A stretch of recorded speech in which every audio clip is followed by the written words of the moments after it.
महाभारत। मृत्यु से पहले इन 4 योद्धाओं ने मांगी थी सबसे कठिन अंतिम इच्छा। केवल श्री कृष्ण कर सकते थे इन इच्छाओं को पूर्ण। महाभारत की हर कहानी से हमें कुछ न कुछ शिक्षा जरूर मिलती है। वहीं महाभारत की घटनाएं हजारों साल पहले घट चुकी हैं, लेकिन कलयुग में भी इन घटनाओं की प्रशंसा बनी हुई है।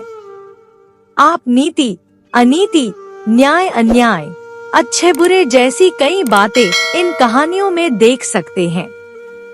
महाभारत में ऐसा ही प्रसंग है, इसके योद्धाओं से जुड़ा हुआ। आज हम आपको 4 योद्धाओं की आखिरी इच्छा के बारे में बताएंगे, मृत्यु से पहले मांगी गई। इनकी ये इच्छा बहुत ही कठिन थी। संजय की अंतिम इच्छा। हिमालय पर संजय ने भगवान कृष्ण का कठिन तप किया। तप से प्रसन्न होकर कृष्ण भगवान प्रकट हुए और संजय से बोले, हे संजय, तुम्हारी तपस्या से मैं बहुत प्रसन्न हूँ। आज जो चाहे वो मुझसे मांग लो। संजय ने श्री कृष्ण से कहा, प्रभु, महाभारत युद्ध में मैंने अधर्म का साथ दिया है, इसलिए आप मुझे पत्थर बना दो और जब तक आपका फिर से धरती पर अवतार ना हो तब तक इसी हिमालय पर पत्थर रूप में आपकी भक्ति करता रहूं। भगवान श्री कृष्ण ने संजय को अपने शालग्राम रूप में परिवर्तित करके हिमालय पर स्थापित कर दिया। घटोत्कच की अंतिम इच्छा। जब श्री कृष्ण ने भीमपुत्र घटोत्कच की अंतिम इच्छा के बारे में पूछा तो घटोत्कच ने विनम्रता पूर्वक कहा, हे प्रभु, यदि मैं वीर गति को प्राप्त करूं, तो मेरे मरे हुए शरीर को न भूमि को समर्पित करना, न जल में प्रवाहित करना, न अग्नि दाह करना, मेरे इस तन के मांस, त्वचा, आंखें, हृदय आदि को वायु रूप में परिवर्तित करके आकाश में उड़ा देना, मेरे शरीर के कंकाल को पृथ्वी पर स्थापित कर देना। आने वाले समय में मेरा यह कंकाल महाभारत युद्ध का साक्षी बनेगा।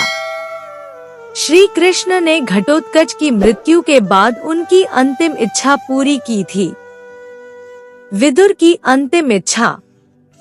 युद्ध के समय जब विदुर श्री कृष्ण से मिले और मन की गांठें खोलते हुए अपनी अंतिम इच्छा उन्हें बताई, उन्होंने कहा, प्रभु, मैं धरती पर इनका प्रलयकारी युद्ध देखकर आत्मग्लानि महसूस कर रहा हूँ।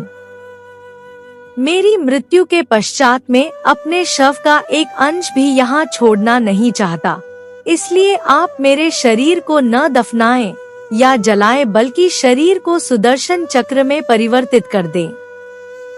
श्री कृष्ण ने ऐसा ही किया। कर्ण की अंतिम इच्छा। जब कर्ण मृत्युशैया पर थे तो उन्होंने श्री कृष्ण को अपनी अंतिम इच्छा बताई थी।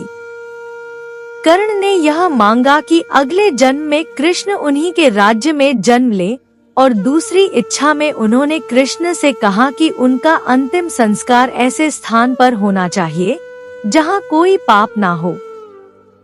भगवान श्री कृष्ण ने इस प्रकार योद्धाओं की अंतिम इच्छा को पूर्ण किया था।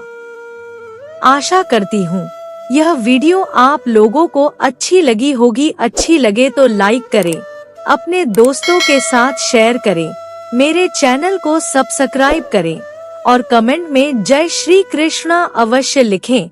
वीडियो देखने बहुत बहुत धन्यवाद। मिलती हूँ एक और अच्छी कहानी के साथ।